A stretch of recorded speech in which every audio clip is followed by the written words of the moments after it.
So when we start thinking about plants, we have to look at it from the big picture perspective about why we care. Because when we look at plants like this, clearly we already know a lot of information about them regarding energy and their production of energy. But then we start looking at why the different colors, why the different shapes, why the different sizes. And this is all through evolutionary adaptations.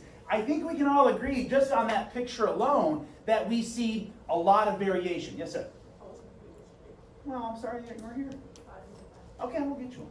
All right, so to that point, we see this image and we see all of this diversity. You should probably know, anybody else need a packet while I'm doing this? That wasn't here yesterday? Okay. So you should probably know that the animal kingdom is the largest and most diverse kingdom. Plants are second in both of those categories in terms of size and biodiversity. So clearly they have ways of establishing variation. But you have to remember, they are what we call sessile. They don't move. So how are they stationary, subject to the ecosystem that they reside in, but still find ways to adapt and overcome those ecological imperatives? And that's really what we're going to dive into today in terms of where does this variation come from in plants. So when you look at this, one thing we look at with plants, and this is important that you understand because when you write FRQs, these are the small pieces of information that we're looking for.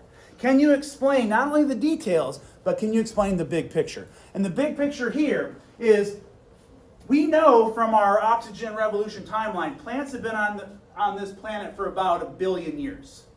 All right, so they've been here for about 1 billion more years than animals have. So to that point, how have they gone from aquatic-based green algae, marine, and then now to stationary land plants, and then everything in between? And what we see is that these mosses right here, what we call non-vascular, which means they don't have any vessels that transport sugar or water or anything like that. Then over time, they do establish vessels or vascular tissue. Then you develop seeds, and then you develop flowering plants. So you see this timeline of evolution, but they all have their own ways of generating this diversity because they also are subjected to different ecosystems. That's sometimes what we forget. You've learned biomes and ecosystems ever since 6th grade, but we forget all of the pressures, the selective pressures that each of those ecosystems have. So when you start looking at things like gymnosperms, where do you find those? Most of your tundras and your taigas, right? And then a lot of your flowering plants, you find those in your deciduous forests and your tropical rainforest. So they all are designed and built that way. Also, why do they have color? Why do they smell a certain way? Do you think they smell just by happenstance, like, just oops? Or do you think there's actually a design behind it? What do we think? Because you as young science students, you have to look at this, and like I told you, everything you see, this is what I've been teaching you from day one, everything you see is that way for a reason. Because it wouldn't spend energy to do that if it wasn't beneficial to the organism. So why is this one shaped this way with orange, with these ridges around there? Why do I think that's a rose, all right? See, I'm not very good at plants. All right, but why are these, like carnations and daisies? I couldn't tell you. I couldn't pick them out of a lineup. But nonetheless, so you see all these different colors. Well, that's what we're going to get into today, is we're going to start looking at the actual anatomy of these. So turn your packets, if you would, into that page where you see the flower anatomy. Now, I'm going to give you about 5 or so minutes, because I'm not going to give you the answers. You know me better than that. All right? You're going to look through this flower anatomy, and what I'd like you to do, as you research this, obviously I want you to label the parts, but as you go through the labeling, figure out which parts are male and which parts are female. Because, spoiler alert, many plants have both male and female parts. So they're what we call hermaphroditic. So this is an evolutionary adaptation that they have established for themselves. So when you look at that picture, there are male parts and there are female parts. So it is, let's just call it 2:15. At about 2:20, we'll come back together, look at the answers, talk about these things, and then we'll move on. All right, so go ahead and get to work on this.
So after you label these, make sure you identify the actual components of the male and female anatomy of this.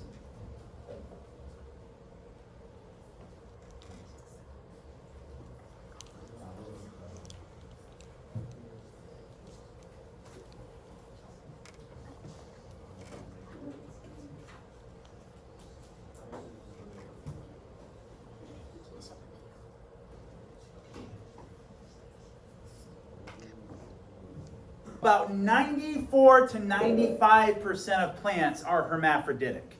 And so you have to ask the question, why do plants have both male and female parts? Well, I'll answer a question with a question. Why do plants also have the ability to reproduce sexually and asexually? That's another big drastic difference between these. And that's where we're getting into this variation. Remember, the whole point of why we're doing this is understanding where the variation comes from. Because the cycle of meiosis and mitosis in humans is much different than what we see in plants. Because plants are stationary. So how do they reproduce? Obviously, they don't reproduce like men and women do. They're going to reproduce in their own way. So what you're looking at here is, and for the record, I'm not going to give you a picture like this and say, label this. It's not going to be like that. The reason why I do this, and you've probably already witnessed this multiple times, is I teach you something, even though I don't directly ask you about it, 9 times out of 10, it's going to be part of a question. And if you don't know what they're referring to, you're not going to be able to answer the question as successfully. So when you look at this, what you're looking at is a flowering plant, and obviously everything on the left side, what we call the pistil, that is going to be your female anatomy. Okay? Now really for us, the stigma and the style is simply the opening and the transport mechanism for where all of your spores and all of your gametes are going to enter for reproduction purposes. Because they are eukaryotic, they are multicellular, so they are going to reproduce sexually, but there's an asexual component to this. All right? And we're going to go back to what is it sexual versus asexual in a second. So this right here is just a transport mechanism. What we care about is this section right here. This is known as the ovary. Now, we're very familiar with ovaries. Ovary is a seed-bearing organism that houses a lot of nutrients and essentials to not only store the seed, but allow it to kind of grow to proliferation. So, word connotation. You know, they always say word connotation. You hear a word and all of a sudden you think, oh, that's disgusting. So every time you're eating a vegetable that falls into this category that has seeds inside of it, what you're eating is an actual ovary of a plant. So every time you bite into that nice juicy apple, you're eating an ovary. That's exactly what it is. So word connotation, automatically it sounds disgusting, but that's precisely what you're doing. So all of those taste, sweet juices and things like that you're eating and getting nutrients from, those nutrients are there for the seed itself, all right, for that proliferation. So that is the female anatomy. Now we move over here to the stamen. Stamen is your male anatomy. So clearly the filament is just the erect portion of this where it's actually going to hold the anthers up to release all of those spores, all of those gametes. And this is a very, very important aspect because the anther is where the male, what we would accommodate to sperm. So when males release sperm, the anther is going to release those gametes or sometimes spores that will play a role in the kind of male side of this equation. So word connotation again. If anthers, similar to males, are releasing sperm, what do you think pollen is in the springtime? Take a big whiff of it. What are you inhaling? Plant sperm. Absolutely. So while you're eating your ovary, you're walking through and you're sneezing because you're inhaling plant sperm. See, when I put it that way, it sounds really weird. All right, but that's the whole point. So the question is, Why is it built like this? Well, first off, we have to understand how plants actually go through this process. Because they're sessile, they need that diversity because they are subjected to their ecosystems. As you can see, these are called vectors. Whenever you talk about in an FRQ about how plants pollinate, you refer to these as vectors. A vector is something that transports spores or gametes from location A to location B. Sometimes those locations are very, very short, as you can see here.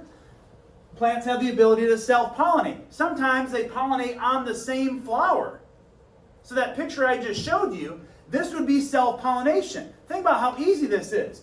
The sperm from this one just enters into the stigma there, done. But what's the problem with that? What would be a disadvantage of that? Are you going to get a lot of diversity? No. So that's where we start to say, well, where does that biodiversity come from? That variation? Well, now you get, sometimes you can also have self-pollination from two different flowers on the same plant, or you can get cross-pollination. Cross-pollination is where the majority of our variation is going to come from, because you're mixing and matching different types of traits. And we can make that same argument for humans. We don't call it cross-pollination, but it used to be in a very archaic human wisdom that we had is white people mated with white people and black people mated with black people and everybody in between, and you just kind of stuck with your tribe and everybody was fine. Well, now we're starting to get a lot of mixtures between races. There's advantages of that, there's disadvantages of that. Just like anything else, there's always pros and cons to everything, right? So that cross-pollination, how do they get from point A to point B? Well, they have vectors. Wind is one, obviously going to be the major one. We see this in the springtime. You go outside and your car is just covered in yellow.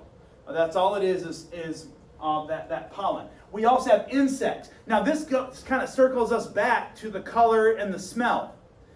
Why do you think the color and the smell is there now, knowing that vectors are going to find those very specific plants?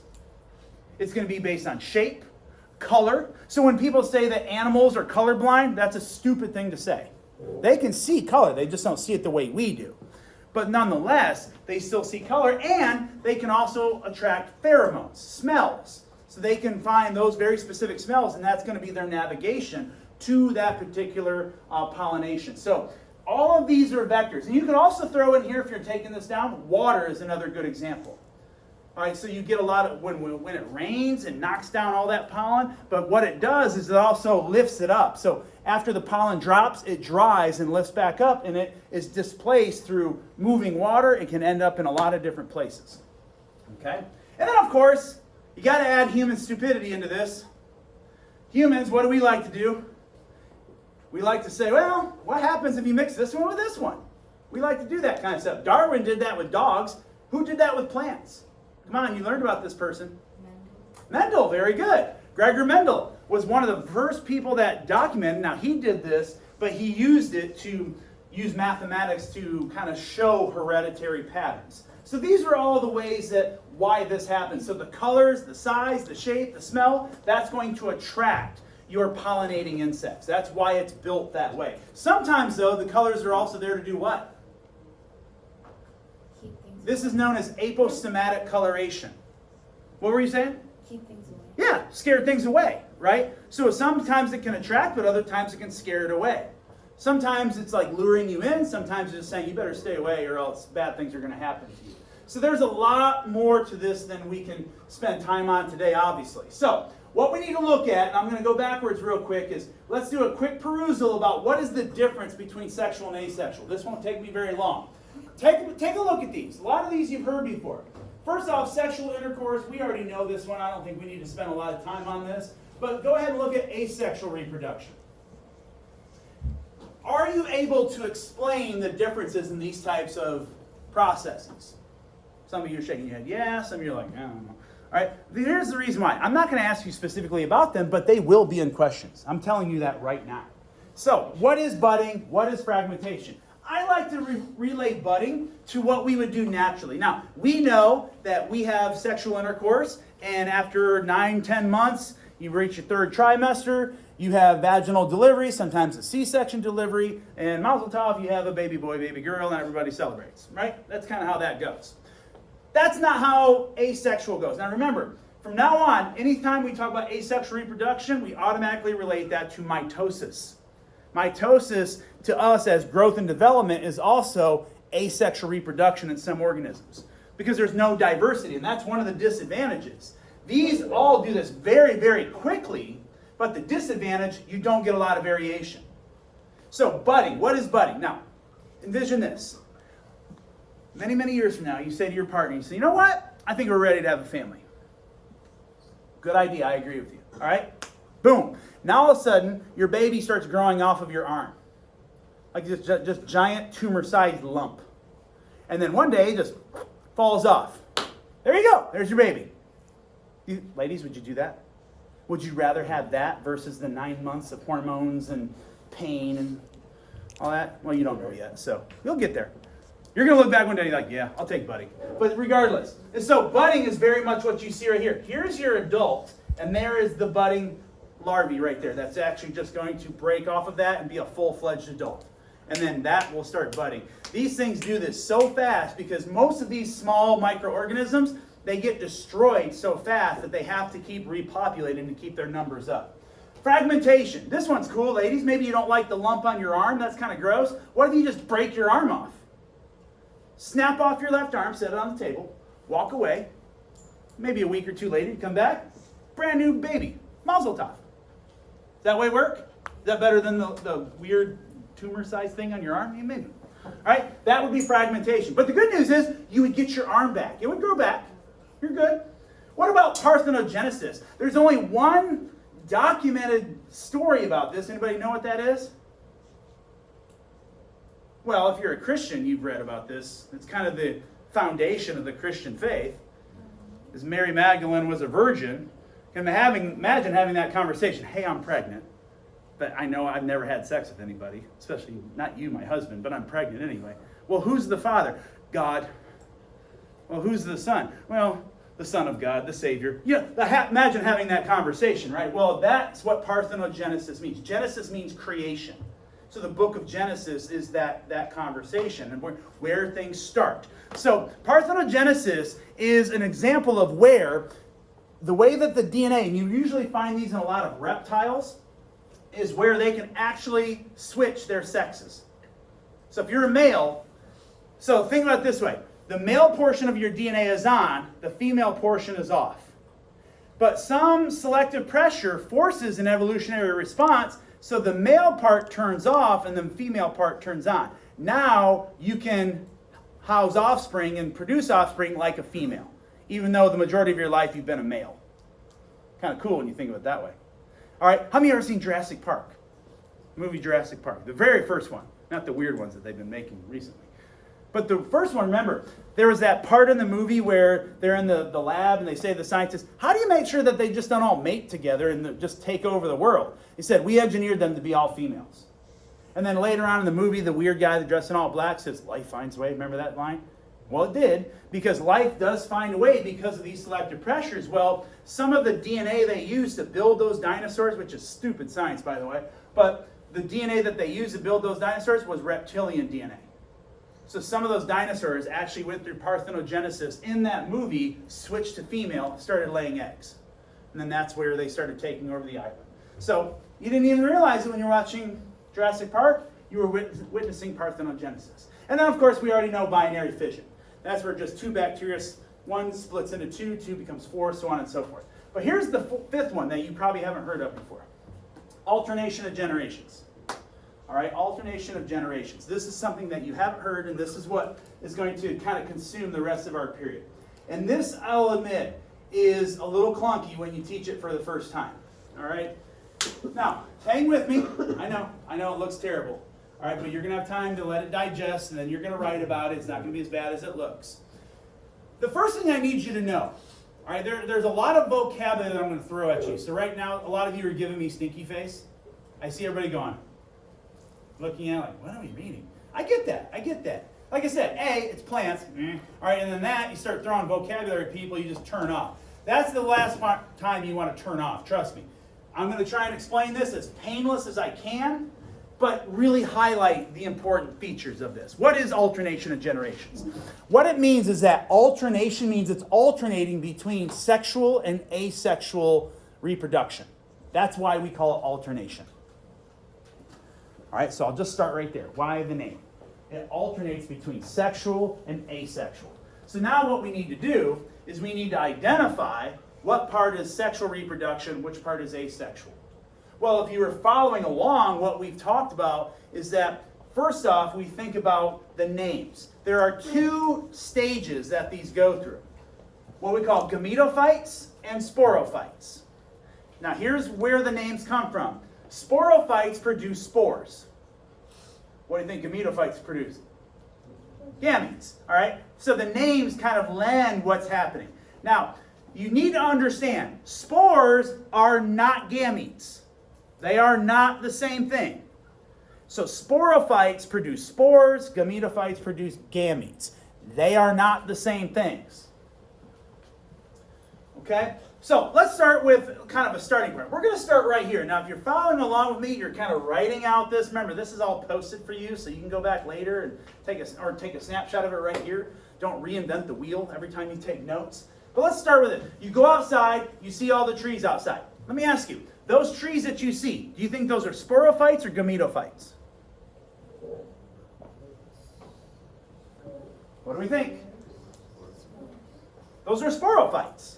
All right, so all of your adult plants are sporophytes. So they're not going to automatically produce gametes. They're going to produce spores that are released. Now, what you're going to find, and this is just something that kind of walks you through what's happening. Those sporophytes, those large adult plants, they will go through meiosis like we have done. But normally we go through meiosis, and what do we automatically produce? We produce gametes. They don't do it this way. They go through meiosis to produce spores. Everybody with me so far? So we go through meiosis, we produce gametes. Plants go through meiosis and produce spores. All right, let me show you a better picture right here. So here is your adult plant that is diploid. All right, all of them are multicellular. The whole time they're multicellular. This is your sporophyte that is diploid. It has full set of chromosomes. It's adult. Then it'll go through meiosis. Now, you don't have to worry about these words like sporangium and sorus and all that, because there's like megasporangium, microsporangium. What does this mean? It just means, remember how I was telling you how female eggs are larger than male sperm? It's the same thing for plants. You got megasporangium, which is female, and then you got microsporangium, which is male. So the gametes and the spores are much smaller than the female ovular structures. So here we go. Go slow for you. Sporophytes, diploid, they will go through meiosis. They do not produce gametes. They produce spores.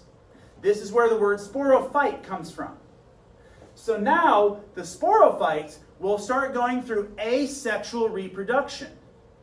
They're going to reproduce, as we see, from a young gametophyte into a mature gametophyte, and then they're going to release gametes. All right, so I'll say it again. The mature sporophyte goes through meiosis. Once those spores are dispersed, and we see these fungi, bacteria spores. That's why you've ever seen like bacteria in a petri dish? Ever seen this? And teachers tell you not to just open it up like that. They tell you to clamshell it. You know why they tell you to do that? Because as soon as you open it up, those spores can actually be lifted up through wind and pressure and go right up in your nasal passages. Now you have a full-blown bacterial infection. Right? People have died from that. That's why, like, what's it smell like?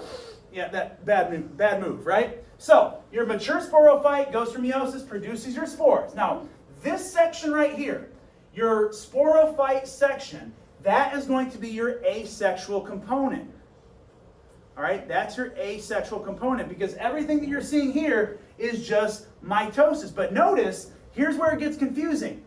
All of these are haploid. So this is where it confuses people, because we kind of mix the terms of what we're used to. So this is mitosis, but in this case, everything is haploid. Why is this different than humans? Because every time we go through mitosis, what are our cells? We're diploid when we go through mitosis. But when plants go through this mitosis, they are haploid. So what happens? What's the difference between a spore and a gamete? A spore will germinate. Kind of like what you notice. You put a seed in there and you start to see it germinate. That's what spores will do. And then eventually they become a mature gametophyte. Now that mature gametophyte is the only thing that's able to produce actual sperm and egg for those plants. Now once this happens, your normal fertilization will take place. So your sperm, when we talk about your pollen outside, what is that? That is actually coming from a mature gametophyte. So where does the pollen come from on trees? Is it the actual leaf? No, it's these tiny little buds that are building off of the stem that will actually release that. Those are mature gametophytes. Sometimes you can't even see them with your eyes. Right? You really have to know what you're looking for. But once fertilization happens, now you are diploid, but now you're back into the gametophyte stage. So this is where it gets confusing. So here we go. Sporophytes, asexual. Those are synonymous with each other. Make sure you're getting this. Gametophytes, sexual. This is your sexual stage right here. Because fertilization has happened, and then it's going to go through meiosis. So that is your normal sexual stage. So again, now we're adding more superlatives to this. Sporophyte is also, as we just said, asexual, but it's also haploid. Whereas your gametophyte is sexual, but it's diploid. See how that gets a little confusing from what you've learned? So all of these are synonymous. You can never, ever, ever, ever have a gametophyte that is actually going to be, all right, you can't have, all right, these gametophytes up here and say that they are going to be diploid. Doesn't work that way. So all of this region here is asexual, but it's haploid. Here is sexual, and it's diploid. That's where it gets confusing to people. All right? So all of the reason why I'm showing you this is, do you need to memorize every single step of this? Absolutely not. Absolutely not. Don't go down the rabbit's hole on this and trying to memorize every little thing. But the bigger takeaway is, what is the variation coming from? So, because you not only have spores that germinate, where do those spores end up because of the vectors?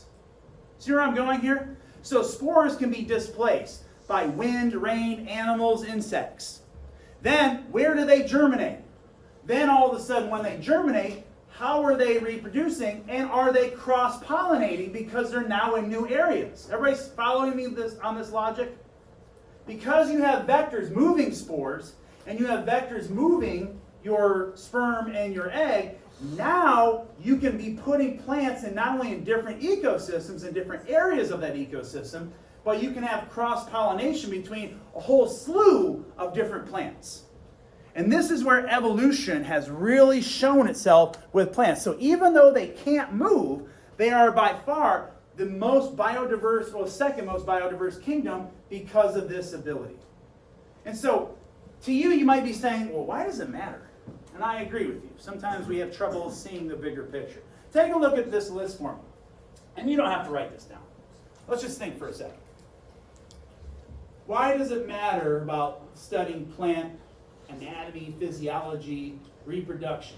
Well, number one, reproduction dynamics. We've already identified, and I think we can all agree that alternation of generations is much different than human meiosis, right? We can agree to that. I mean, we don't go through. Imagine, try and put it in this way. The way that you would relate this to humans is that humans, you would produce, through meiosis, you would produce your sperm, but then your sperm produces something else.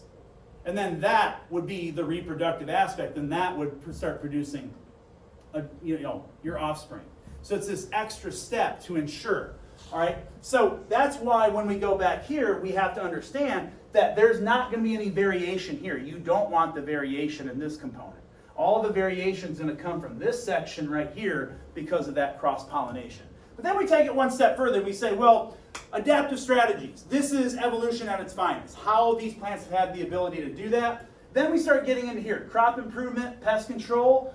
This is a big thing nowadays. I'm going to make a declaration to you, and you might think I'm full of crap if you don't already. But I will tell you, your generation, the battle that you fight, we always say cancer. Yes, obviously we want to keep fighting that. Some people say climate change, which I think is dumb because climate's always changing. All right, and so we can be better. I don't think that we're going to solve any of these huge problems that everybody thinks that we have. But one thing I will say is your food. The food that you're eating is now becoming a bigger and bigger topic. Has anybody ever eaten food in another country? Completely different than what we eat here, isn't it? The food that you eat over there, you probably felt fine. Food you eat here, you feel kind of bloated and salty and right? Well, that's because of the preservatives and the salts and all of the lack of regulation of what we put in our foods. That's going to be the big thing. So now when we start talking about crops, this is a big one because GMOs, pesticides that they're using are now causing cancer. So there's got to be a larger whole-scale debate about that. I went to Costco the other day and bought blueberries. My dogs love blueberries. And y'all, I'm not kidding when I tell you this. I opened up the thing of blueberries, and there is a blueberry probably the size of my thumb. I'm not kidding. Probably the biggest blueberry I've ever seen. It looked like a cherry. You know what I mean? Like a black cherry. And I looked at my wife, and I said, here, eat this. And she's like, what is that? I said, it's a blueberry that's going to taste like nothing. So I gave it to her. She's like, you're right. It tastes like nothing. Then we were like, oh, let's go to Publix and get an apple. And I'm like this, I'm sorry. I looked for the biggest apple. And when I'm telling you, I found an apple that was about this big. I think that's normal. But yet we keep eating them. See where I'm going here? We're like, all right, yeah, we're paying more for it. It's not natural, and it doesn't taste like anything, but we're getting our nutrients, right? So that's going to be a topic of conversation, how we're studying these things. And then, of course, we go down here, and this is the one thing that I want to point out right there, is plants as a species, we often talk about indicator species. Does anybody know what an indicator species is? Nobody? Well, what's the root word there? Indicate something. So in all of this talk of climate change, which we've already established that it's been changing for 6 billion years now, and all of this talk about climate change, has anybody ever talked to you about plants? Plants are one of the very first bioindicators of a changing ecosystem because they can't move. So they have to adapt before anything else. But nobody talks about that, do they? We're still finding the same plants in the same areas. All right, and so to that point, this is why I keep fighting this battle. Is I ask questions about students like this. For example, I asked my class this earlier today. How many ice ages has there been? One? You know, the one that you watch the movie on, like Sid the Sloth and Manny the Mammoth, right? Well, there was one. The one that you watch on the movie Ice Age, that was about 12,000 years ago. Climatologists predict the next ice age should be 150,000 years from now. But there's been 5 ice ages, 4 of those of which humans had no part of. And plants have survived through all of that. So if climate change is as drastic as a problem as we think, or people make us believe, then shouldn't plants be responding just as like animals? So they always talk about animals moving and animals dying. Nobody's talking about plants. They're just as exposed to these things, probably more, than a lot of our animals are. So this is something that we're going to keep talking about more and more as we move towards ecosystems. So in this, I'm going to leave this up here. What I'd like you to do right now, it is 2:45. So at 3 o'clock, we're going to come back together, and I'm going to time you in your FRQ writing. You're going to get 30 minutes to do this. The next 15 minutes, you're going to have time to organize your thoughts, kind of create a note list, because when you write your FRQ, you can't have anything in front of you. All right, so this is a little bit of a cram study session. Now, in this world of AI, I'm not going to sit here and pretend that you're not going to type these things in AI and get some information. I don't care. But what I will tell you is you're not using AI to write your actual essay. All right. Now, if you're a savant like that and you can have AI write something, you can memorize the whole thing and rewrite it. More power to you. I don't know how you do that, but like Sheldon Cooper. All right. But regardless, anybody know who Sheldon Cooper is? Okay, I have to ask nowadays. I throw out these culture references because nobody really watches TV anymore. You're all on damn TikTok, all right? So I don't know if people know what I'm talking about and just give me the courtesy laugh, all right? So nonetheless, so use AI, use your phones, grab a Chromebook, do your research. All right, the topics in front of you are what I'm going to be asking you about. All right, you'll have 30 minutes to answer those 3 questions. All right, but remember, every time we do this, we need to get better at depth and detail, using proper vocabulary, placing the proper vocabulary. And what I like about this is it also forces you into learning more and more about the stuff rather than just listening to